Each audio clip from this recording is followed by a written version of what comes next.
Disclaimer: this story is a work of fiction created for entertainment. It does not depict real people events or official military actions. My name is Lauren Whitaker, and I was 36 the night my parents decided to end me in front of a room full of people who were supposed to love me. It was May 2023, and the private dining room of a high-end steakhouse in downtown Dallas hummed with low laughter and the clink of glasses. 30 guests filled the long table, family, friends, and a few of my brother Ethan's business partners who wore confidence like a tailored jacket. I sat halfway down the table in a black dress I had chosen because it felt neutral, safe, forgettable. I had just returned from Fort Bragg after a long training cycle, and I wanted nothing more than a quiet dinner and a slice of cake. When the server cleared the last plate, my father stood and tapped his glass. The room leaned in. My mother smiled the practiced smile she used when she wanted to be admired. "This is a proud night," she began, looking past me toward Ethan. "We have so much to celebrate." She talked about perseverance, vision, and building something real. Then she turned to me and the air shifted. "Lauren," she said slowly, "we have worried about you for years." The room went still. "You chose a path that never led anywhere." "The Army is fine," she added, "but it is not a legacy." A few people laughed softly, unsure if they should. My father raised his glass and finished the thought. "Tonight we celebrate the child who built something, the one who carries this family forward." He toasted Ethan by name. Glasses lifted. Someone said, "Hear, hear." I felt my chair press into my back as if it were pushing me away from the table. I did not cry. I did not stand. I watched my mother's eyes search the room for approval and find it. I watched Ethan accept the praise with a modest nod that fooled no one who knew him. If you have ever been dismissed in front of people who should have protected you, tap the like button. The laughter rolled again and then settled into the comfortable sound of belonging. I had never sounded like that in this room. I folded my napkin and placed it on the table because my hands needed something to do. Years of discipline kept my face still. The Army had taught me how to breathe when a room turns hostile and how to count seconds when everything inside you wants to react. I counted. 1, 2, 3. The server approached with dessert menus and my mother waved him off. "Not yet," she said, smiling. I looked at Ethan and saw what I had always seen. A man propped up by certainty he did not earn. He leaned toward me and whispered, "Relax, it is just a toast." That was the moment the last thread snapped, not in anger, but in clarity. I stood and the room quieted because a standing person demands attention whether she asks for it or not. "Before dessert arrives," I said, "some of you should check your phones." The words were calm, measured, almost polite. A vibration cut through the silence, then another. A partner frowned at his screen. Ethan's smile faltered. My father looked at me as if he were seeing a stranger. I did not explain. I did not accuse. I waited. The phones kept buzzing like insects trapped in glass. Somewhere, a chair scraped. I met my mother's eyes, and for the first time she looked unsure. I sat back down and picked up my water. The ice clinked softly. Whatever they thought they knew about me ended in that room, and something else began before the first fork touched dessert. Before my parents ended me that night, I had already learned what it felt like to live quietly on the outside of my own family. I grew up in Plano, Texas, in a house that looked like success from the street, with trimmed hedges, weekend barbecues, and framed photos of achievement lining the hallway. Most of those photos were of Ethan. My older brother was 2 years ahead of me in everything that mattered to my parents. Sports trophies, debate medals, graduation cords, all bearing his name. Teachers called him gifted neighbors, called him destined, and my parents repeated those words until they sounded like fact. I was the other child, the one who did well but not loudly enough. I read more than I spoke, and I preferred routines to attention. At family gatherings, Ethan was pulled into the center of the room while I was asked to help refill drinks or watch younger cousins. It was never cruel enough to protest and never kind enough to forget. When Ethan turned 16, my parents threw him a party that filled the backyard with tense lights and people I barely knew. When I turned 16, my mother suggested dinner at home because I did not like crowds. She was not wrong, but she was not listening either. That pattern followed us through everything. Ethan went to summer programs in business and leadership while I stayed home and worked part-time at the local library. He was praised for confidence while I was corrected for seriousness. I remember my mother once telling a neighbor, "Lauren is very disciplined, but Ethan has the spark." I was 12 and standing close enough to hear it. Discipline became the word they used when they wanted to say I was lacking something. By high school, Ethan talked openly about building companies and owning his future, and my parents listened as if it were already happening. When I talked about structure systems and accountability, their eyes drifted. At dinner, conversations circled around Ethan's plans, and I learned to eat quietly and clear my plate without interrupting. It was not that my parents disliked me. That would have been easier. They simply did not see me as someone who would lead the family forward. I was reliable. I was steady. I was background. By the time I graduated high school, the idea of leaving felt less like rebellion and more like relief. College was discussed for Ethan as an investment. For me, it was optional. I enrolled in a local program and worked while I studied. When Ethan graduated and moved on to bigger things, my parents hosted another party. I was there, of course, standing near the edge, holding a plate, and smiling when asked how I was doing. I was doing fine. Fine was my role. In the summer of 2009, I made a decision that surprised everyone, including myself. I enlisted in the United States Army. Not because I wanted to escape my family, but because I wanted a system where rules applied equally and effort mattered more than charm.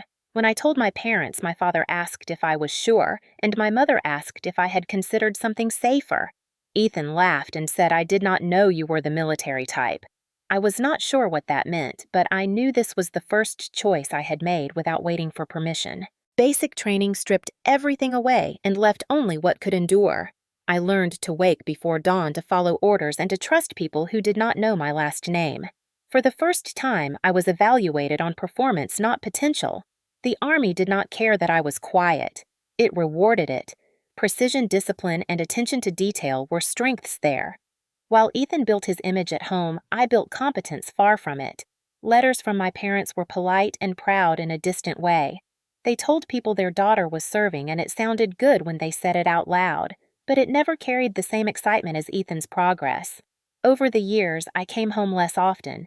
When I did, I noticed how little space there was for who I had become. My stories were summarized and redirected. My deployments were acknowledged but not explored. The contrast sharpened as we aged. Ethan's achievements were celebrated as family victories, while mine were treated as personal choices that did not affect anyone else. I told myself it did not matter.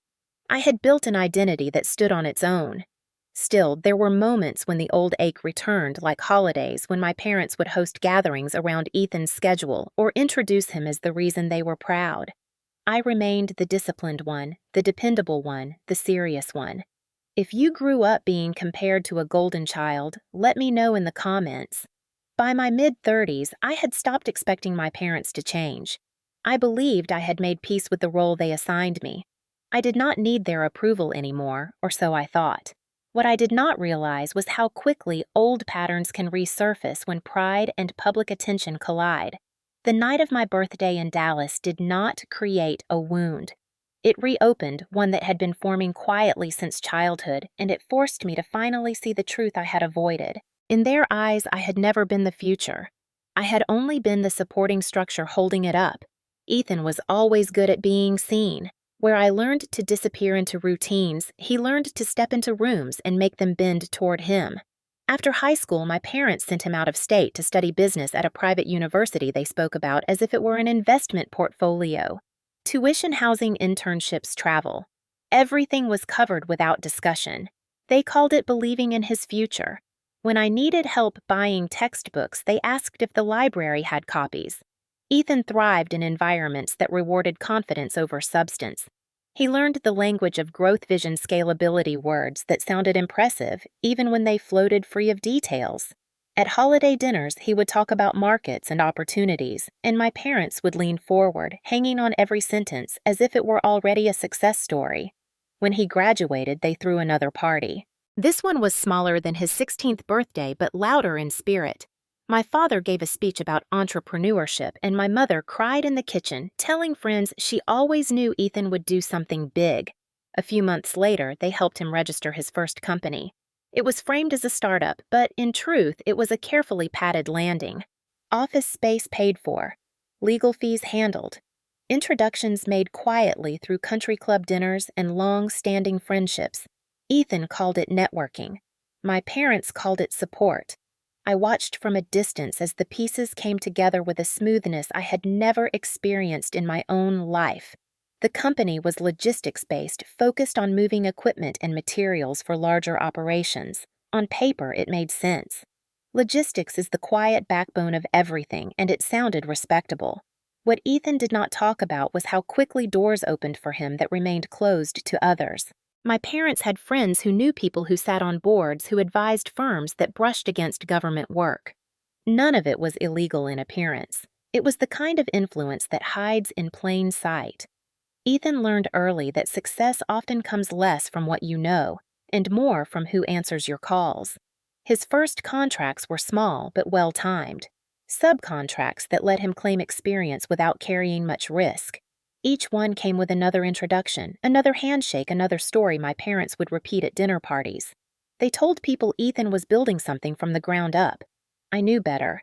He was building from a platform they had already constructed. As the company grew, my parents became less subtle. They spoke about Ethan as if his success validated their choices. He was proof that their guidance worked. When I visited home, my mother would ask if I had heard about Ethan's latest deal before I had time to put my bag down. My father would talk about margins and expansion plans even though he had never run a business himself. Ethan soaked it all in. He learned to accept praise as if it were his due and to deflect questions with charm. When things went right, he took credit. When things stalled, he blamed timing. There was always another opportunity on the horizon, another meeting, another promise. The family narrative revolved around him, and everyone else orbited accordingly. I stayed quiet, not because I did not notice, but because I had learned that questioning Ethan's trajectory was seen as negativity. When I once asked how a certain contract aligned with compliance requirements, my father waved it off. "He knows what he is doing," he said. "Do not overthink it." That was the difference between us. I was trained to overthink because mistakes cost lives and resources. Ethan was trained to think just enough to keep moving forward. As his company grew, so did his confidence. He hired, quickly expanding faster than his infrastructure could reasonably support. He leaned on subcontractors to handle the details he did not want to understand. The work got done. On the surface, everything looked fine. Investors were satisfied, clients renewed contracts, and my parents glowed whenever his name came up. They spoke about legacy now, about family businesses and long-term plans. I was not included in those conversations. They were not meant for me. To them, I was the disciplined daughter who served honorably but quietly. Ethan was the one building an empire. By the time his company began to touch larger contracts connected indirectly to defense work, my parents treated him like an authority. They deferred to his opinions, asked his advice, and cited his experience as proof of insight. When I visited, I could feel the shift in the room when he spoke. People listened. When I spoke, they waited politely and then moved on. It was not resentment that settled in me, but concern. Logistics is not forgiving of shortcuts. Systems fail when oversight is treated as an inconvenience. I knew this from years of training and field work. Ethan treated oversight as an obstacle to growth. He was not malicious. He was careless in the way people become careless when success comes too easily. My parents saw none of it. They saw only the surface, the dinners, the press releases, the stories they could tell their friends. In their minds, Ethan had proven himself. He was the future they could point to. I was the background they could rely on without acknowledging. Watching his rise felt like observing a structure built quickly on land that had not been surveyed. I did not yet know how unstable it was or how deeply my parents were invested in believing it would stand forever. My life in the Army unfolded far from the dinners and conversations that defined Ethan's rise, and it shaped me in ways my family never fully understood. I reported for my first deployment in early 2011, assigned to a logistics support unit connected to operations in Iraq. By then, the headlines had shifted, and people at home spoke about the war as if it were already over, but on the ground, nothing felt finished. My role was not on the front line, and I never pretended otherwise. I worked in coordination centers and supply hubs where the work was quieter but no less critical. Every shipment, every vehicle, every document had a purpose and a consequence. If something was late, people waited. If something was wrong, people adapted. If something was missing, the chain of responsibility did not disappear. That was my first real lesson. Systems do not forgive assumptions. In Iraq, I learned how small errors ripple outward. A mislabeled pallet could delay equipment for days. A skipped verification could send resources to the wrong place. We checked everything twice, not because we were afraid, but because we were accountable. When my deployment ended and I returned stateside, my parents asked if it had been scary. I told them it had been instructive. They smiled politely and changed the subject. 2 years later, in 2013, I was assigned to a support role connected to operations in Afghanistan. The environment was different, but the lesson deepened. There, I worked alongside teams responsible for coordinating contracts and ensuring that civilian partners met the standards they claimed to uphold. Logistics in a conflict zone is a web of moving parts, and private companies often play a role. I saw firsthand how vital oversight was and how quickly things unraveled when it was treated as a formality. Compliance was not paperwork for its own sake. It was the line between efficiency and waste, between safety and risk. In Afghanistan, I learned to read reports critically and to ask questions that did not always make people comfortable. I learned that silence can be just as dangerous as incompetence. My superiors valued precision and consistency. They did not care that I was not charismatic. They cared that I caught discrepancies before they became failures. Over time, I was trusted with more responsibility, not because I demanded it, but because I earned it. When I returned home, my visits grew shorter. I felt more at ease among people who understood chains of command than around family conversations that revolved around image and perception. As my career progressed, I moved into roles that combined logistics with compliance oversight. This was not glamorous work, and it was rarely discussed outside secure rooms, but it mattered. We reviewed processes, evaluated vendors, and documented risks. Everything was logged, timed, and reviewed. The Army taught me that documentation is not suspicion, it is protection. It protects the mission, the people, and the integrity of the system. I learned to keep records not to accuse, but to understand patterns. During this period, Ethan's company began to brush closer to areas I recognized. I did not follow his business closely, but certain phrases he used stood out to me. Efficiency without explanation, growth without infrastructure. When he talked about scaling rapidly, I thought about the months we spent ensuring readiness before expansion. The contrast unsettled me. In my world, growth was measured and justified.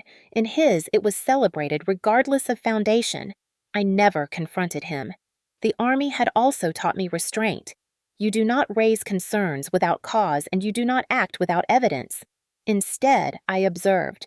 I listened. I compared what I knew to what I heard. My parents saw my career as honorable but static. They did not see the layers of responsibility or the weight of decisions made far from recognition. They spoke about Ethan's risks as boldness and my caution as rigidity. They did not understand that in my line of work, caution saves resources and lives. Over time, I became more fluent in the language of audits and reviews. I understood how systems fail not because of malice, but because of neglect. I understood how people cut corners when no one is watching and how oversight is often dismissed as unnecessary until it is too late. The Army drilled into me the concept of consequences. Every action creates a result, whether intended or not. You own those results. There is no hiding behind good intentions or family ties. That lesson stayed with me long after each deployment ended. When I reached the rank of major, it was not because I sought authority. It was because my superiors trusted my judgment. They trusted that I would follow procedure even when it was inconvenient. That trust became part of who I was. While Ethan built a public image of success, I built a private framework of accountability. I did not yet see how those two paths would collide, but the foundation was already there. The discipline I learned in Iraq and Afghanistan was not about endurance alone. It was about clarity. Knowing what matters, documenting what happens, and accepting responsibility for outcomes. That clarity would eventually force me to confront truths my family preferred to ignore. The first cracks did not appear as explosions or confrontations, but as small inconsistencies that lodged themselves in my mind and refused to leave.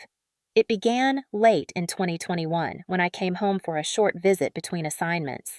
Ethan invited my parents and me to dinner at a new restaurant he liked to frequent, one that catered to people who enjoyed being recognized.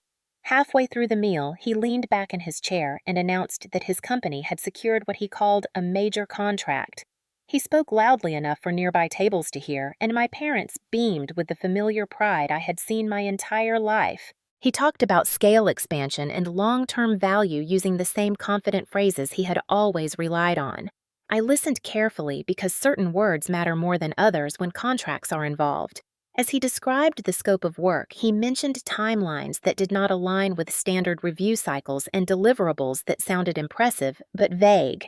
He referenced compliance approvals as if they were formalities that happened automatically. I felt a tightening in my chest, not from jealousy but from recognition. Something in the structure of what he was describing did not fit. I asked a simple question framed as curiosity, not challenge. Which oversight body signed off on the logistics framework, I asked.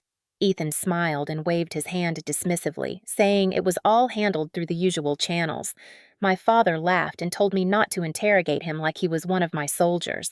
My mother added that business moved faster than the military and that I needed to adjust my expectations. I let the question drop, but the answer stayed with me. Over the next few months, similar moments surfaced. Ethan would mention rapid expansions that skipped phases I knew were essential. He spoke about subcontractors in ways that suggested minimal vetting. At a holiday gathering, he bragged about beating competitors by undercutting costs, and my parents praised his ingenuity. I noticed how often he framed obstacles as paperwork and safeguards as unnecessary delays. Each time I asked a clarifying question, I was met with the same response. Lauren, you do not understand business. They said it kindly at first, then more firmly, as if repetition would make it true. My parents had built a mental boundary between my world and Ethan's, and they did not want it crossed. The cracks widened when I overheard a conversation I was not meant to hear. During a family event, my father and one of Ethan's associates stood near the back patio discussing the contract Ethan had mentioned earlier. The associate asked whether certain requirements had been formally documented yet.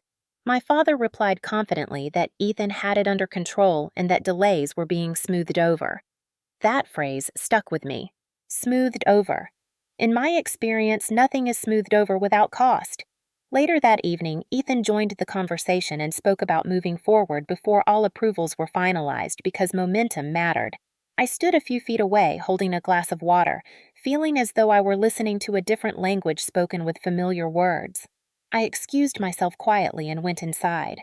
That night, I lay awake replaying the fragments I had heard. I told myself I was overreacting.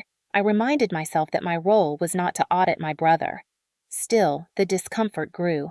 When I returned to Fort Bragg, my work involved reviewing processes that mirrored what Ethan described only in a controlled environment. The contrast sharpened my concern. In meetings, I saw how quickly small deviations could escalate into systemic failures. I saw how contracts that looked fine on paper collapsed under scrutiny. I began to pay closer attention when Ethan spoke not out of suspicion, but out of duty to the standards that governed my own work. The final moment that convinced me something was wrong came during a visit my parents made to North Carolina.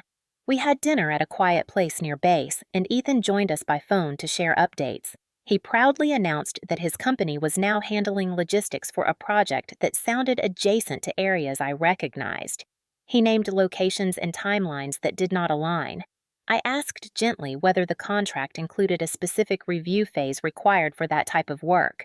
There was a pause on the line. Ethan laughed and said that level of detail was flexible. My mother sighed audibly and said, "Lauren, you really do not understand how business works." My father added that Ethan was doing just fine and that my constant questions made people uncomfortable. That was when the crack became visible. It was not just that Ethan might be cutting corners. It was that my parents did not want to know. They had invested too much pride in his success to question it. To them, my questions were not responsible, they were threatening. In that moment, I realized my position in the family had not changed. I was still the serious one, the cautious one, the background presence who complicated the story they preferred to tell. The realization hurt more than I expected. It stripped away the illusion that my service had earned me a different standing. I was useful when my discipline reflected well on them, but inconvenient when it challenged their narrative. I returned to base with a weight I could not shake. I did not take action. I did not confront Ethan. I did not report anything. I did what my training had taught me to do when something felt wrong but unproven. I observed. I documented conversations privately, noting dates, phrases, and inconsistencies. I told myself it was only for clarity, that I needed to understand whether the cracks were superficial or structural. At the time, I still believed there was a chance I was mistaken. That business operated differently and that my perspective was too narrow. What I did not yet accept was that the cracks were not accidents. They were symptoms of a system built on confidence without accountability and protected by people who refused to look too closely.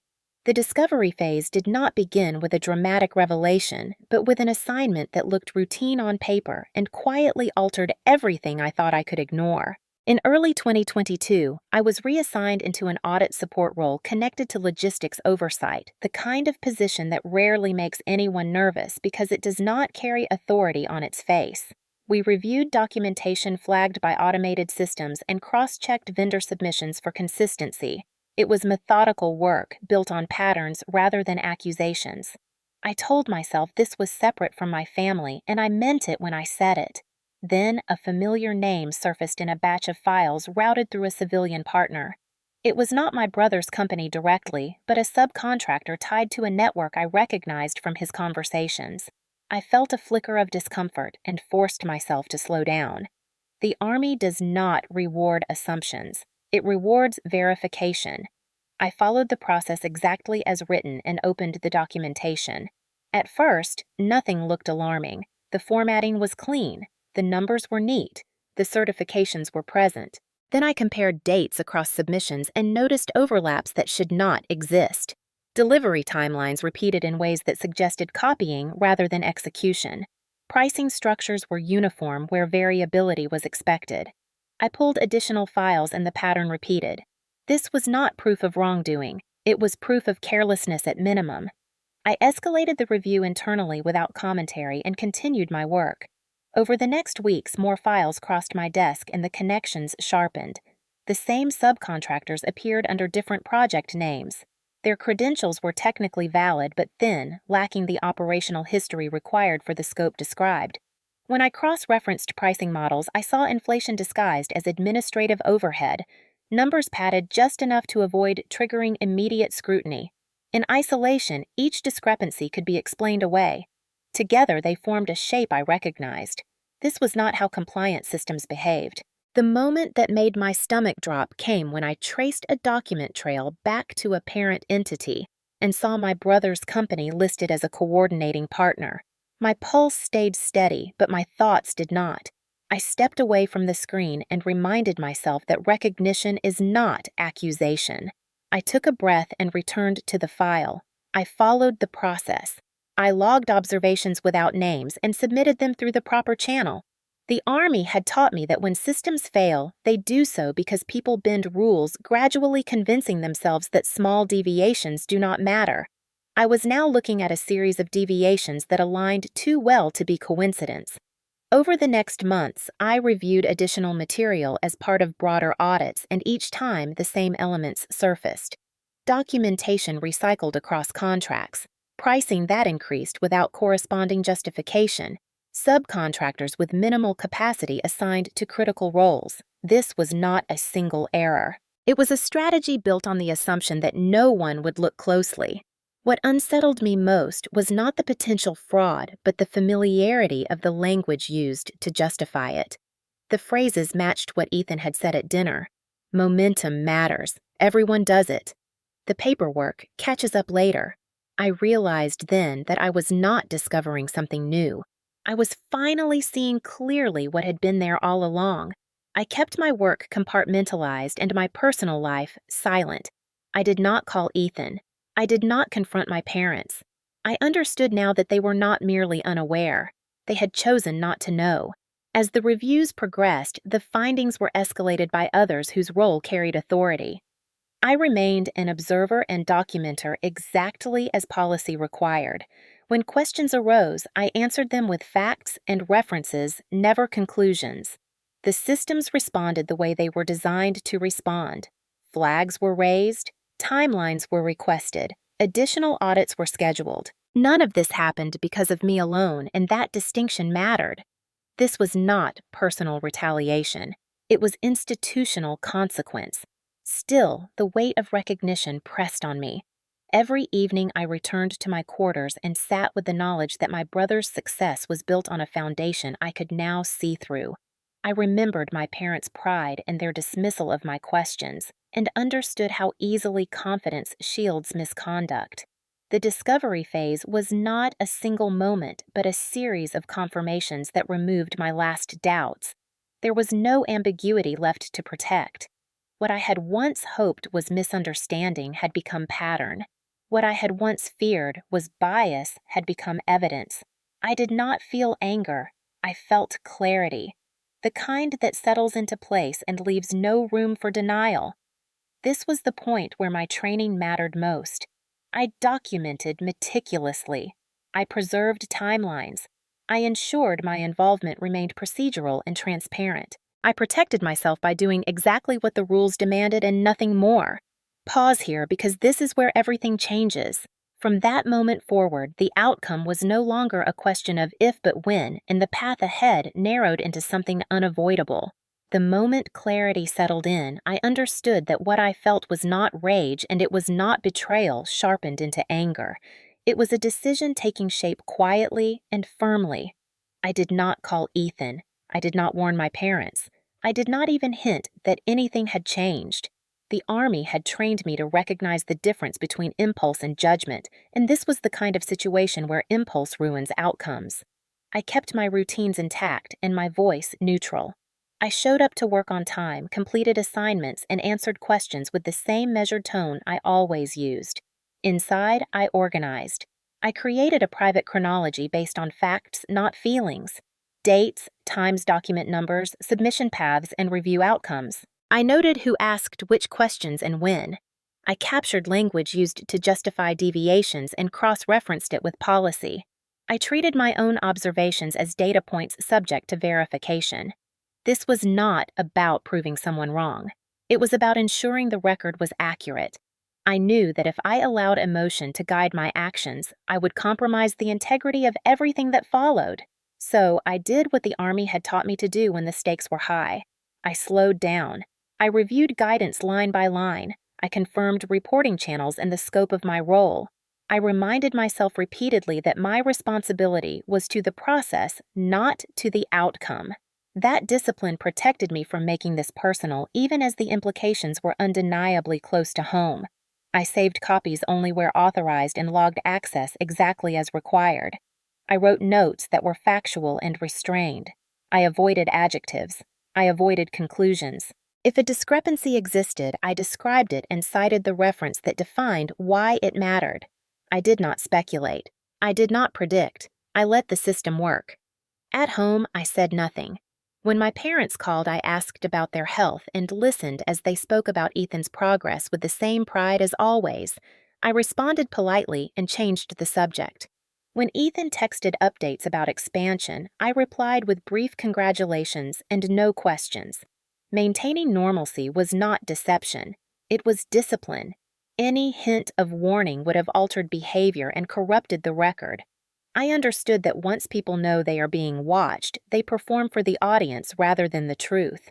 Silence preserved authenticity.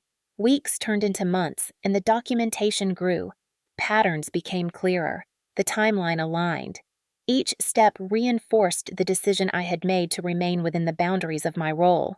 I consulted policy when uncertainty arose and sought guidance through proper channels without context or names. I asked how issues should be recorded, not whether they were serious. That distinction mattered. The answers were clear and consistent. Follow the process. Preserve the record. Do not intervene. I accepted that there would be consequences and that I would not control them. That acceptance was part of the decision. I was not orchestrating an outcome. I was refusing to obstruct one. There were moments late at night when the weight of it pressed harder. I thought about holidays and family history and the stories my parents told about unity. I let those thoughts pass without action. The Army had also taught me that restraint is not weakness, it is strength under control. I checked my motivations often to ensure I was not acting to punish or embarrass. When I felt a surge of emotion, I stepped back from the work until it settled. Only then did I return to the files. This was not vengeance. It was adherence. Over time, the process moved beyond me. Reviews expanded and questions multiplied. Others noticed what I had noticed and documented what I had documented. I remained one contributor among many. That was important. It meant the outcome would not hinge on my perspective alone. It would rest on the collective assessment of a system designed to evaluate risk and compliance. As the months progressed, I felt a strange calm replace the tension. The decision had been made, and it did not require reinforcement. I had chosen to honor the rules that governed my profession, even when doing so would complicate my personal life. That choice defined who I was more than any toast ever could. By staying silent, I protected the integrity of the record. By staying within the law, I protected myself. And by refusing to warn those closest to me, I ensured that when consequences arrived, they would be based on reality, not performance. The Army taught me that outcomes are shaped long before they become visible.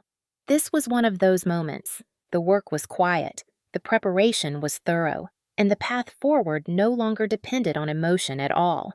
The quiet preparation stretched across 18 months, and it unfolded without ceremony or acknowledgement. There was no single meeting where everything was decided and no moment where I felt powerful. Most days looked ordinary from the outside, and that was exactly how it needed to be. I continued in my role supporting audit and logistics oversight, and I followed the same procedures I always had. The difference was that now I understood the full context of what I was documenting and why precision mattered more than ever. My coordination with the Inspector General and Department of Defense compliance teams was indirect and procedural. I did not initiate investigations or request action. I responded to requests. I provided documentation when asked. I clarified timelines and referenced policy. I stayed within the narrow lane defined by my position, and I never stepped outside it. That discipline protected the integrity of the work, and it protected me. Over those 18 months, the reviews deepened and widened. Initial flags led to expanded audits, and expanded audits led to cross-checks across multiple contracts. The system moved at its own pace, deliberate and methodical. I learned to be patient in a way that had nothing to do with hope. Patience here was about allowing process to do what it was designed to do without interference. I kept my own records meticulously. I maintained a private timeline that tracked only publicly documented actions and responses. Dates when documents were submitted, dates when clarifications were requested, dates when follow-up reviews were scheduled. I did not add commentary. I did not speculate. I treated the timeline like a map showing where the process had been and where it was likely to go. No one else knew this record existed, and it stayed that way. At work, I was careful about my demeanor. I asked neutral questions and offered neutral answers. When colleagues discussed the growing scrutiny around certain logistics networks, I listened more than I spoke. I did not volunteer connections even when I recognized them. That restraint was not fear. It was respect for the process. I understood that once names entered conversations prematurely, they distorted judgment. Facts must lead. Personal context follows. During this period, Ethan's public success accelerated. He spoke at events, appeared in local business features, and expanded his company footprint. My parents forwarded articles with pride and called to share updates as if they were sharing family news. I received those calls with the same calm tone I used in briefings. I did not challenge their enthusiasm, and I did not correct their assumptions. Silence became my shield. Holidays came and went. I attended some and skipped others, citing schedule conflicts that were not entirely untrue. When I was present, I stayed in the background, observing conversations and noting how confidently Ethan spoke about operations I knew were under review. Each time he dismissed compliance as a formality, I felt the distance between perception and reality widen. Still, I said nothing. Quiet preparation is not passive, it is active restraint paired with constant attention. I reviewed policy updates and ensured my understanding stayed current. I confirmed reporting thresholds and documentation standards. I asked hypothetical questions through appropriate channels to ensure my actions aligned with guidance. I was careful never to frame questions around my family or any specific entity. Everything remained abstract. Over time, the compliance teams assembled a clearer picture of how certain vendors operated and how oversight had been bypassed. The work involved many people and many perspectives. I was one thread among many, and that was essential. It meant the outcome would not be vulnerable to accusations of bias or personal motive. At night, I sometimes sat alone with the weight of what was unfolding. I thought about how little my parents knew and how confident they were in their understanding. I thought about the stories they told friends and the pride they carried. I allowed myself those thoughts, but I did not let them guide my actions. The Army had taught me that clarity comes from separating what you feel from what you must do. This was not about winning an argument or correcting a narrative. It was about allowing accountability to surface naturally. As the months passed, the preparation shifted from accumulation to readiness. Requests for information became more specific. Timelines tightened, questions sharpened. I responded with the same precision I had practiced since my first deployment. I checked references twice. I verified citations. I ensured every document I touched was logged and traceable. I avoided shortcuts even when time pressures increased. Quiet preparation also meant preparing myself for the personal impact. I knew that when outcomes became visible, there would be shock and denial. I rehearsed conversations in my mind not to persuade, but to remain composed. I reminded myself repeatedly that I had not caused whatever would happen. I had simply refused to interfere. That distinction grounded me. There were moments when the temptation to warn surfaced briefly, usually after a call from my mother or a message from Ethan celebrating another milestone. Each time I let the temptation pass. Warning would have altered behavior and undermined the process. The integrity of the outcome depended on authenticity. I trusted the system because I respected it. Toward the end of the 18 months, the pace quickened. Reviews converged and findings aligned. I did not celebrate. I did not feel relief. I felt readiness. Whatever came next would arrive through official channels and at a time not of my choosing. My role in the quiet preparation phase was nearly complete. I had done what I was trained to do, and nothing more. No one knew what I had carried alone during that period, and no one needed to. Quiet preparation is invisible by design. It does not announce itself or seek recognition. It exists to ensure that when truth surfaces, it stands on its own. By the time the invitations for my birthday dinner were sent and the date circled on the calendar, the groundwork had already been laid. Everything that would follow had been set in motion long before anyone raised a glass. The countdown to the party unfolded with the kind of casual certainty that comes when people believe the story they are telling is already finished. In early April, my mother called to announce that she and my father were planning a birthday dinner for me in Dallas. She said it would be nice to have everyone together and mentioned the restaurant as if it were a gift. I recognized the tone immediately. This was not about celebrating me. It was about presenting the family as a whole and placing everyone in their proper seats. She said Ethan had offered to help organize it since he would be in town meeting partners. The implication was clear. His presence made the evening important. Mine made it appropriate. Invitations went out quietly to family friends and a handful of people connected to Ethan's work. The phrasing was polite and vague. A private dinner. A celebration. No fuss. When Ethan called me later that week, he sounded energized in the way he always did when he felt momentum. He talked about recent wins and hinted at announcements coming soon. He said the timing of the party was perfect because people would already be in a good mood. I congratulated him and listened. He asked if I would be there and added that it would mean a lot to our parents. I understood the subtext. Attendance was a duty, not an honor. As the date approached, the calls increased. My parents discussed seating arrangements and menu choices. They asked if I preferred chocolate or vanilla for dessert and did not wait for my answer before deciding. They asked about my schedule and whether I could arrive early to help. I said I would be there. I did not offer opinions. I did not make requests. I treated the event the way I treated briefings, a fixed point in time with known variables. Ethan sent updates almost daily. Articles links congratulatory messages from people I did not know. He spoke about expansion plans and teased that the dinner would be a good moment to share news informally. I imagined him standing at the head of the table, glass raised, performing confidence for an audience trained to applaud it. I imagined my parents watching him with pride. I imagined myself sitting somewhere to the side, visible but not central.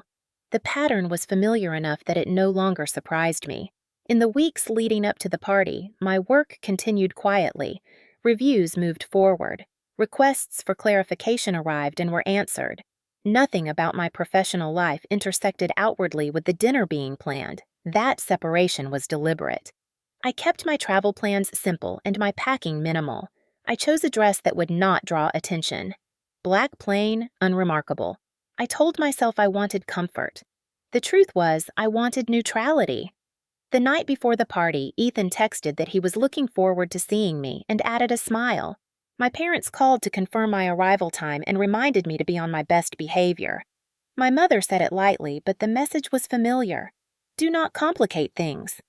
On the morning of the dinner, I woke early and went for a run to clear my head. The air was cool and the repetition of movement grounded me. I reminded myself that whatever happened at the table would not define me. I had learned to separate performance from outcome. Still, I felt the old tension surface as the hours passed. At the restaurant that evening, the private room was already set when I arrived. Linen folded precisely, glassware-aligned centerpieces understated. People filtered in dressed for recognition. Ethan arrived last, as expected, greeted warmly by several guests. He shook hands and exchanged brief words that carried the confidence of someone accustomed to being deferred to. My parents hovered nearby, proud and attentive. When they saw me, my mother kissed my cheek and adjusted my sleeve. She thanked me for coming as if it were an effort. I took my seat where I was directed halfway down the table. Conversations flowed around me. Ethan spoke about travel and partnerships, and everyone listened. When someone asked about my work, he answered for me saying she is Army logistics very disciplined. The word landed the way it always did, a compliment that closed the subject. I smiled and nodded. As appetizers were cleared, my father caught my eye and gave a small approving nod as if to say I was doing well by staying quiet. I felt a strange calm settle in. The months of preparation had taught me patience and perspective. This was just another environment where observation mattered more than reaction. When dinner was nearly finished, my mother glanced at Ethan and then at my father. I recognized the signal. A toast was coming. The room shifted subtly as chairs adjusted and attention gathered. I folded my napkin and placed it on the table. Whatever this night was meant to be, I would meet it standing on the ground I had already prepared. The toast came exactly when I knew it would not, because I had been told, but because my parents had always followed the same rhythm when they wanted to be seen as generous while asserting control. My father stood first, clearing his throat lightly and tapping his glass until the room stilled. He spoke about family and legacy, about the sacrifices parents make, and the pride that comes from watching a child succeed. His words floated comfortably across the table, familiar and rehearsed. My mother followed, taking the microphone of attention without needing to ask for it. She smiled and thanked everyone for coming and spoke about how special it was to have so many important people in one room. Then she turned her body slightly toward Ethan and began praising his work, his vision, his determination. She talked about building something meaningful and carrying the family name forward. The guests nodded and murmured approval. When she finally looked at me, it was brief, almost an afterthought. She said she was glad I could join them and hoped I was doing well. The contrast was not subtle. It never had been. Glasses lifted around the table and the sound of celebration settled into place. For a moment, I stayed seated, letting the noise pass over me. I felt the familiar urge to disappear and, just as familiar, the discipline that stopped it. I stood slowly, and the movement drew attention without effort. Chairs stilled and eyes shifted. I did not raise my voice. I did not smile. I waited until the room quieted itself because people are conditioned to listen when something interrupts celebration. Before dessert arrives, I said, "Some of you should check your phones." The sentence was simple and measured. It carried no accusation and no explanation. For a beat, nothing happened. Then a vibration sounded from somewhere near the head of the table, followed by another and another. A man 2 seats from Ethan frowned at his screen. Someone near the end of the table whispered a name. Ethan's smile faltered just enough to notice. My father looked at me with confusion, and my mother's expression tightened. I remained standing, with my hands resting lightly on the chair in front of me. The phones kept buzzing. One of Ethan's partners excused himself abruptly, stepping away from the table with his device pressed to his ear. Another guest glanced toward the door as if expecting someone to enter. I took a breath and continued speaking, not louder, just clearer. Several logistics contracts associated with recent projects have been formally suspended pending review. The words landed heavily. I saw recognition flash across a few faces, the kind that comes from experience, not rumor. An official audit has been initiated, and investigators are waiting to speak with relevant parties. I paused. That is all I said. I did not name names. I did not point. I did not look at Ethan. I sat back down. The room shifted from celebration to confusion in seconds. Conversations fractured into whispers and half-sentences. Ethan stared at his phone, his jaw tightening as he scrolled. My mother leaned toward my father and whispered urgently. He did not answer. One of the guests returned from the hallway pale and asked Ethan to step outside. Another stood and followed. The sound of chairs scraping filled the space where laughter had been.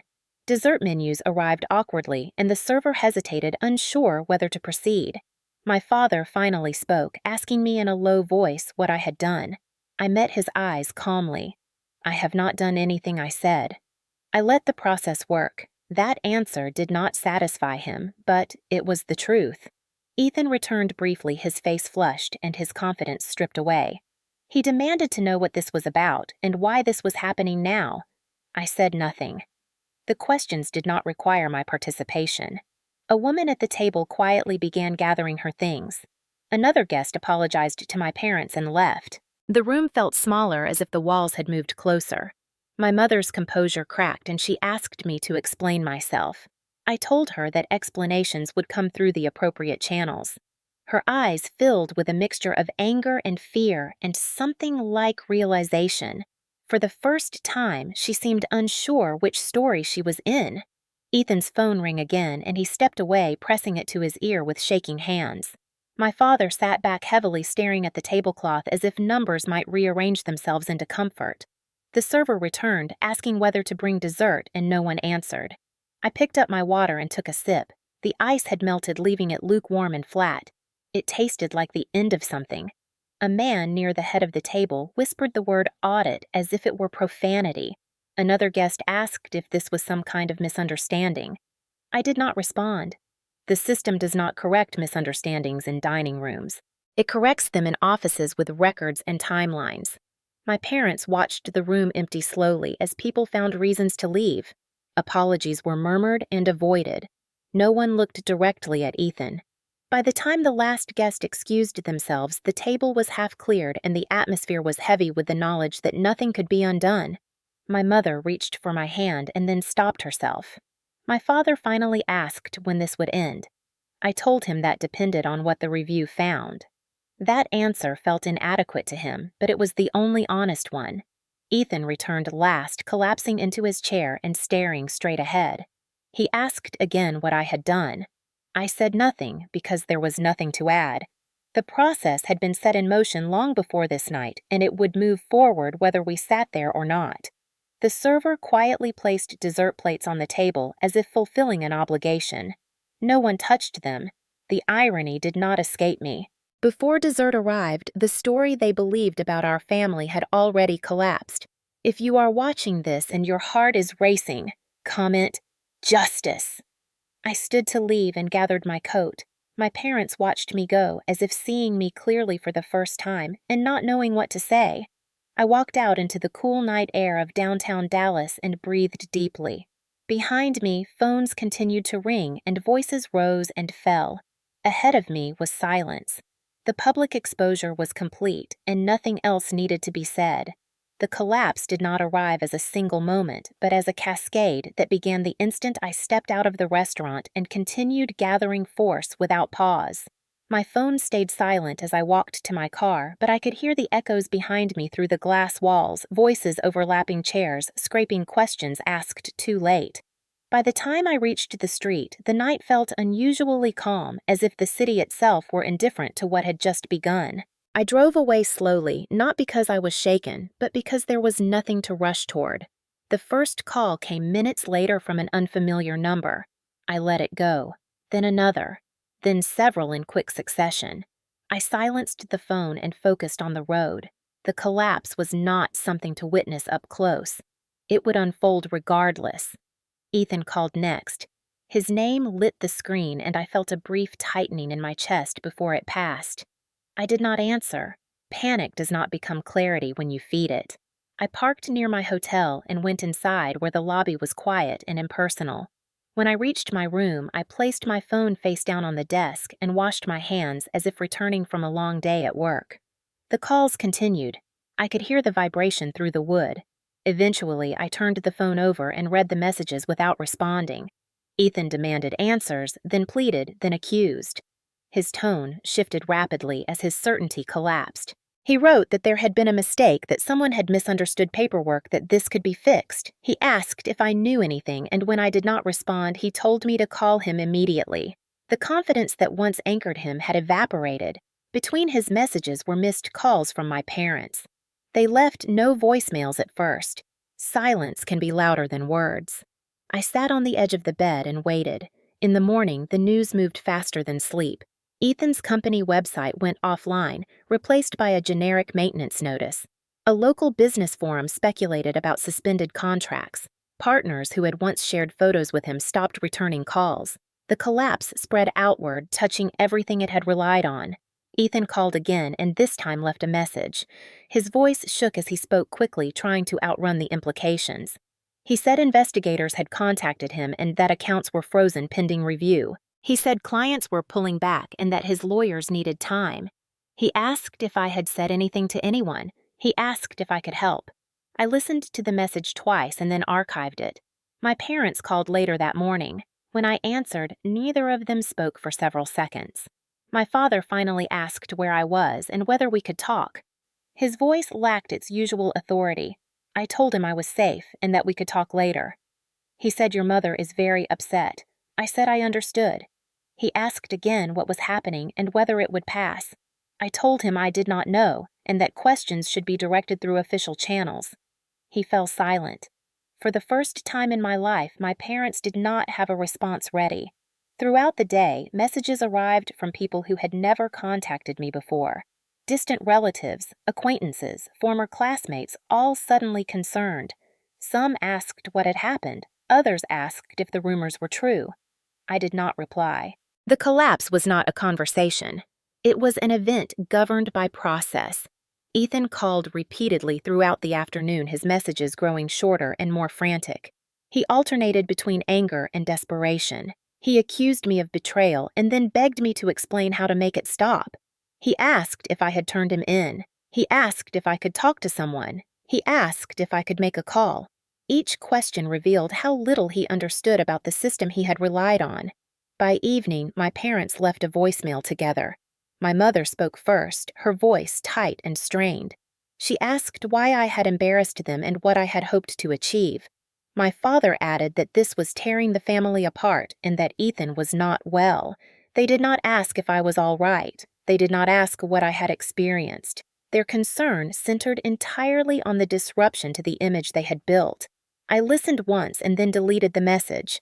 That night, I slept deeply, not because I felt relief, but because exhaustion finally caught up to me. The next day brought confirmation. Formal notices circulated and official language replaced speculation. Suspensions were extended pending investigation. Audits expanded. The system did what it was designed to do when inconsistencies could no longer be ignored. Ethan's calls slowed as he shifted his attention to damage control. When he did reach me, he sounded hollow. He said he had not known things were that bad. He said everyone did business this way. He said our parents were shocked and ashamed. He asked me again to intervene. I told him calmly that I could not. The Army does not teach you how to stop consequences. It teaches you how to face them. My parents stopped calling for a few days. When they resumed, their voices were subdued and uncertain. They spoke about stress and confusion and the toll on the family. They asked if I had known this would happen. I told them I had known the process would respond to what it found. They asked if I had warned Ethan. I said no. The silence that followed was long and heavy. In that silence, something fundamental shifted. The hierarchy that had defined our family collapsed along with Ethan's business. Without his success to organize around my parents seemed lost. They no longer spoke with confidence or pride. They spoke carefully, choosing words that did not commit to understanding. I realized then that the collapse was not just financial or professional. It was narrative. The story they had told about themselves no longer held. Ethan stopped calling after that. Whether from exhaustion or advice, I did not know. My parents retreated into quiet avoidance. They sent brief messages about logistics and practical matters but avoided anything that required reflection. The collapse had stripped them of certainty, and they did not know how to rebuild without it. I watched from a distance, not with satisfaction but with clarity. This was not punishment. It was exposure. The phones had rung. The panic had surfaced. The silence had followed. And in that sequence, the truth revealed itself without me needing to say another word. The audacity of the return arrived quietly, wrapped in familiarity, as if what had happened could be undone by proximity alone. It was 3 days after the dinner when Ethan showed up at my hotel unannounced. I had just returned from a morning run when the front desk called to say my brother was asking for me by name. I considered not going down, but avoidance would only prolong what needed to be said. In the lobby, he looked smaller than I remembered, not physically, but in posture. The confidence that once carried him through rooms had collapsed inward, leaving tension in its place. He stood quickly when he saw me and started speaking before I could say a word. He said this had all gone too far and that lawyers were involved and that people were panicking. He said there had been mistakes, but nothing intentional, and that surely I understood how these things worked. He lowered his voice and said he needed my help. I asked him what that meant. He said maybe I could explain context or make a call or clarify things. He said I had always been good with details, and surely there was a way to slow this down. I listened without interrupting and waited until he ran out of momentum. When he finally stopped, I told him calmly that I could not intervene. He stared at me as if I had spoken a different language. He said, "You are my sister." I said, that did not change the process. He accused me of setting him up and then immediately contradicted himself by saying he knew I had not wanted this. The swings between blame and appeal were almost dizzying. I told him the Army had taught me consequences and that once they are in motion, you do not get to negotiate them away. He asked if I had reported him. I said no. He asked if I could talk to someone.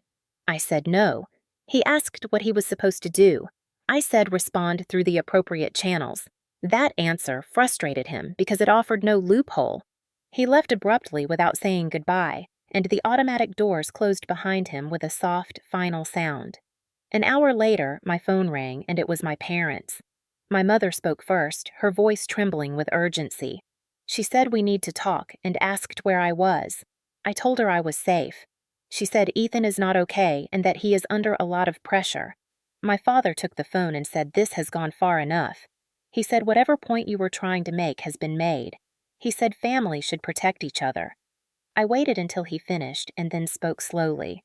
I said I did not do this to make a point. I said I followed the rules of my profession and the outcomes belonged to the process, not to me. My mother interrupted and said, "But he is your brother." I said I know. She said then help him. I said I cannot. My father's voice hardened and he said this will destroy everything. I told him quietly that what destroys things is pretending problems do not exist. He accused me of choosing my career over my family. I told him the Army taught me that integrity is not conditional. The silence on the other end of the line stretched until my mother spoke again, softer now. She asked if I could at least explain what would happen next. I told her I did not control the timeline and that uncertainty was part of accountability. She began to cry and said, "We raised you better than this." I said you raised me to follow rules and accept consequences. That conversation ended without resolution. Over the next days, similar calls followed. My parents alternated between pleading and frustration. They asked if I had known how bad it would get and if I could soften the blow. They said people were talking and that the family reputation was suffering. They said Ethan had made mistakes but did not deserve this. Each time I repeated the same truth. I had not created the situation and I could not reverse it. Ethan texted again late one night, asking to meet and promising to listen. I declined. The conversations would not change the outcome and I would not give him false hope. I knew from experience that clarity requires boundaries. Without them, you become complicit in prolonging denial. My parents sent a final message saying we are disappointed in you. I read it once and did not reply. Disappointment loses its power when it is rooted in the loss of control rather than principle. For the first time, I understood that their appeals were not about understanding what had happened, but about restoring the hierarchy they were comfortable with. They wanted me to step back into the role of the quiet daughter who absorbed discomfort to preserve appearances. I refused. Not loudly, not dramatically, simply by not complying. That refusal carried weight precisely because it was calm. If you are watching this and asking yourself what you would have done, would you have helped them tell me below? In the days that followed, the calls stopped. My parents retreated into silence and Ethan disappeared into legal consultations and damage control. The audacity return had run its course and found no purchase. What remained was the reality they had tried to avoid and the boundary I had finally drawn. Consequences do not arrive all at once and they do not announce themselves with drama. They arrive as confirmations, deadlines, notices, and decisions made by people who were not in the room when the story was first told. Over the months that followed, the investigation moved steadily toward resolution and each step narrowed the space where denial could live. Contracts that had been suspended were formally terminated, and the language used was precise and final. Non-compliance failures of oversight, misrepresentation of costs. There were no adjectives, no judgments, just findings. Ethan's company attempted to restructure and then to sell, but buyers withdrew as due diligence uncovered the same patterns auditors had already flagged. Subcontractors disappeared first, then lenders followed. Accounts were frozen and then released only long enough to be closed. Employees left quietly finding work elsewhere and taking with them whatever confidence they could salvage. The website went dark again this time without explanation. Press mentions shifted from praise to absence and then to silence. The investigation concluded without spectacle, and that was perhaps the most devastating part. There was no public trial to argue against, no narrative to spin. The outcome was documented and closed. Ethan was barred from future contracting work in the areas that had once fueled his growth, and his professional network thinned rapidly. Invitations stopped. Calls went unanswered. The career he had built on access and momentum collapsed because access depends on trust, and trust had been measured and found lacking. When I spoke to him once after the conclusion, he sounded older and unsure.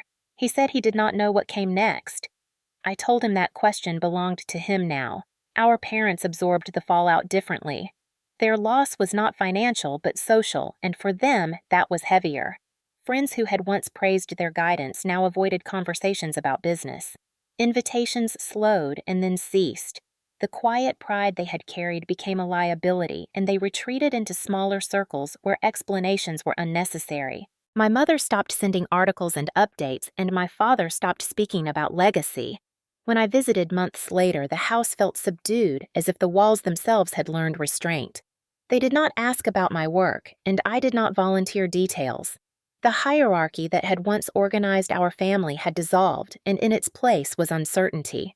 They struggled most with the realization that their confidence had been misplaced, and that their dismissal of questions had cost them credibility. In private, my mother admitted she had ignored warning signs because she wanted to believe the story she told herself. My father said less. His silence was a consequence he carried quietly. There were no apologies that changed anything and no reconciliation that erased the damage. Consequences do not require cruelty to be complete. They require acknowledgement and adjustment. Ethan took a position far from the industry he once dominated, and it paid less and demanded accountability he had never practiced before.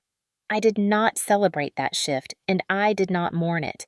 It was simply the result of choices made and processes followed. My parents withdrew from public roles and learned to live without the affirmation they had once sought. They spoke less and listened more. When they spoke about the past, it was with caution. For me, the consequences were internal and steady. I felt the weight of finality settle, and with it, a quiet sense of alignment. The outcome matched the process, and the process matched the principles I had committed to long before any toast was raised. I returned to my routines and my work without fanfare. Colleagues treated me no differently because nothing I had done required recognition. That was as it should be. Consequences had played out across systems and relationships and left behind a landscape altered but honest. The company was gone. The investigation was closed. Careers had shifted. Reputations had recalibrated. What remained was a clearer understanding of who each of us was when pressure replaced praise. After the noise faded, I returned to base, and the quiet felt earned rather than empty. Fort Bragg welcomed me back with the familiar cadence of mornings that begin before sunrise and end without ceremony. The days were structured and predictable, and that steadiness was a relief. I settled into routines that required attention but not explanation, and I let the work occupy the space that drama had vacated. There was no applause waiting and no judgment either. Colleagues asked about schedules and deadlines, not about family or headlines. In the controlled environment of the base, the world made sense again because expectations were clear and outcomes were measured. I took long walks in the evenings and listened to the hum of distant training exercises and the low conversations that drifted from barracks windows. Life moved forward without referencing what had happened, and I found that I did not need it to. There was no rush of victory and no sense of triumph. I did not feel lighter because something had been taken from someone else. I felt steadier because something false had fallen away. The absence of noise revealed how much energy I had once spent managing it. At work, I focused on tasks that demanded precision and patience, and I did them well. When reviews concluded and new assignments arrived, I accepted them without commentary. I was not interested in telling the story again, even in quieter terms. The work itself was enough. In the evenings, I read and exercised and wrote letters I never sent.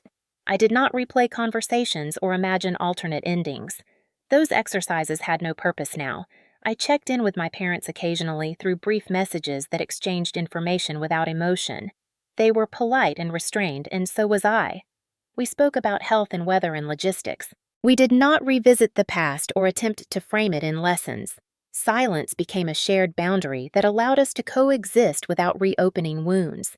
Ethan did not contact me, and I did not seek him out. Whatever space existed between us was necessary. I learned that peace does not always arrive as warmth. Sometimes it arrives as neutrality, and that is enough. On weekends, I volunteered for tasks that kept me moving and engaged. I attended briefings and planning sessions where details mattered and personalities receded. The Army environment does not reward spectacle, and that was exactly what I needed. I noticed small things I had once overlooked, like how the base quiets after lights out, or how early morning fog lifts, gradually revealing order beneath it. These moments grounded me. They reminded me that life continues regardless of personal narratives. I did not feel the need to justify my choices or defend my silence. The process had concluded, and so had my role within it. I had not gained anything from the collapse except clarity, and clarity is not something you celebrate. It is something you live with. When people asked how I was doing, I answered honestly that I was fine. Not relieved, not vindicated. Fine. That word felt sufficient now. The absence of haughtiness in my emotions surprised me at first, and then made sense.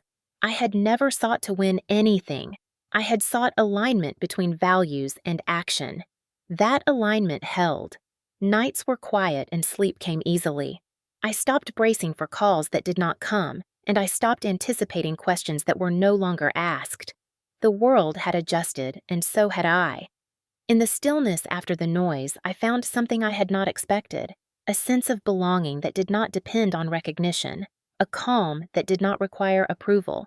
I returned to base not as someone who had ended an empire, but as someone who had chosen restraint over reaction and integrity over comfort. That choice did not bring celebration. It brought quiet.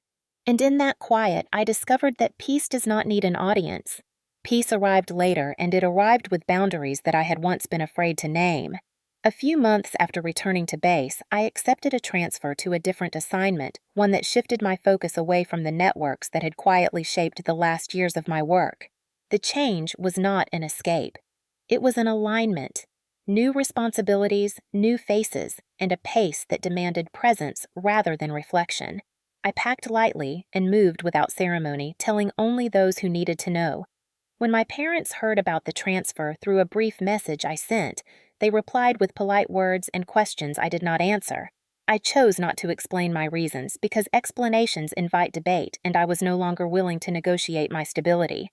The decision to limit contact was not made in anger, it was made in clarity. I recognized that every conversation reopened expectations that no longer served any of us.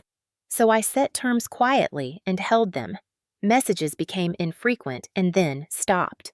Holidays passed without calls, and birthdays were acknowledged with short notes that carried no obligation. This distance was not punishment, it was protection. Without constant contact, I felt my nervous system settle into a steadier rhythm. I could focus on work without anticipating emotional fallout, and I could rest without bracing for judgment. Peace with boundaries is not dramatic, it is practical. In my new assignment, I rebuilt routines that supported that peace. Mornings began early, and evenings ended without lingering conversations. I surrounded myself with people who respected limits and understood the value of discretion. When questions about family surfaced, I answered briefly and redirected. I did not hide my past, but I did not dwell in it. Over time, the urge to check for messages faded, and with it the sense of responsibility I had carried for other people's comfort. I learned that peace is conditional, not fragile. It depends on honoring boundaries consistently and without apology. I did not feel lonely in the absence of family contact. I felt spacious. There was room to think, to plan, and to be present in ways I had not experienced before. On quiet nights, I reflected on how much energy had been spent managing perceptions and smoothing tensions that were never mine to resolve. Letting go of that work freed me. My parents did reach out once more months later with a message that hinted at reconciliation without acknowledging what had happened. I read it and did not respond. Silence can be an answer when words would reopen old patterns. That choice felt firm and gentle at the same time. I did not need closure from them to move forward. Closure had come from choosing myself. At work, I continued to do what I had always done. I followed procedure-supported teams and upheld standards. The respect I earned there was quiet and earned daily. It did not fluctuate based on family dynamics or public narratives. That stability reinforced my decision. I understood then that peace is not the absence of conflict, but the presence of boundaries that keep conflict from defining you. I allowed myself to imagine a future built on that principle, one where contact was intentional and limited and where my worth was not measured by comparison. I did not rule out connection forever, but I required accountability before it could resume. Those were my terms, and they were not negotiable. As seasons changed, I felt grounded in a way I had not before. The story that once demanded resolution had settled into the background of my life where it belonged. I carried it without letting it steer me. Peace with boundaries meant choosing consistency over nostalgia and health over approval. It meant understanding that love without respect is not sustainable and that distance can be an act of care. I moved forward with that understanding steady and unannounced. The calm that followed was not accidental. It was built deliberately and maintained with intention. That was the peace I chose, and it was enough. When people hear this story, they often ask whether what I did was revenge, and the honest answer is no. Revenge is driven by anger, and it seeks pain as proof of power. What I chose was boundary, and boundary is driven by clarity. It does not require punishment to feel complete.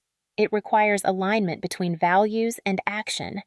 I did not wake up wanting to end anyone's career or expose my family. I woke up wanting to live in a way that did not ask me to betray what I had spent years building inside myself. Justice is often confused with cruelty because both involve consequences, but they are not the same. Cruelty seeks to humiliate. Justice seeks to correct. Cruelty demands an audience. Justice stands whether anyone is watching or not. Everything that happened followed a process larger than any one person, including me. I did not bend rules to hurt someone. I refused to bend them to protect someone. That distinction matters. Boundaries are not walls meant to punish others. They are lines that protect your ability to act with integrity. When people cross those lines repeatedly and without accountability, distance becomes necessary, not dramatic. Justice does not erase relationships. It reveals which ones were built on truth and which ones relied on silence. I learned that family loyalty is not proven by what you excuse, but by what you refuse to normalize. Holding a boundary does not make you cold, it makes you honest. Choosing justice does not make you heartless, it makes you responsible. I did not walk away feeling victorious. I walked away feeling aligned. There is a difference, and it is quieter than people expect. If you are listening to this story and recognizing pieces of your own life in it, know this. You are not obligated to carry what you did not create. You are not required to shrink so that others can feel larger. Strength does not always announce itself. Sometimes it shows up as restraint, consistency, and the willingness to let consequences speak for themselves. Boundaries are not revenge. They are maintenance. Justice is not cruelty. It is correction. And peace is not found in applause. It is found in living without internal conflict. If this story meant something to you, subscribe. These stories are for people who learned strength the hard way.